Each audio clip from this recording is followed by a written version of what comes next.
দুর্গাপূজার সামনে রেখে জেলায় জেলায় চলছে প্রতিমা তৈরির কাজ। সিরাজগঞ্জে প্রতিমা তৈরিতে ব্যস্ত সময় পার করছে মৃৎশিল্পীরা। দর্শক, দুর্গাপূজা ঘিরে সিরাজগঞ্জের পরিস্থিতি জানাতে সরাসরি যোগ দিচ্ছেন সহকর্মী সাজিরুল ইসলাম সঞ্চয়। সঞ্চয়, সিরাজগঞ্জের মণ্ডপগুলোতে পূজার সার্বিক প্রস্তুতি কি দেখছেন জানাবেন।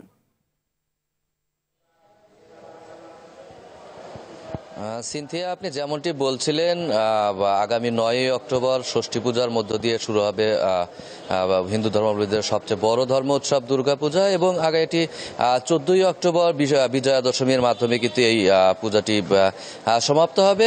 যদিও গতকালকে আসলে মহালয়ার মধ্য দিয়ে কিন্তু ইতিমধ্যেই পূজার যে আনন্দধ্বনি সেটি কিন্তু ছড়িয়ে পড়েছে। আমি এই মুহূর্তে রয়েছি সিরাজগঞ্জের কেন্দ্রীয় মন্দিরে। আপনাদেরকে আমি যদি একটু দেখাতে চাই যে এখানে ইতিমধ্যেই পূজার যে প্রস্তুতি, অর্থাৎ প্রতিমা, ত্রিনয়নী দশভুজা মা দেবী দুর্গার যে প্রতিমা, সেটি কিন্তু ইতিমধ্যেই প্রস্তুতি মন্দিরগুলোতে প্রতিমা প্রস্তুতি শেষের দিকে।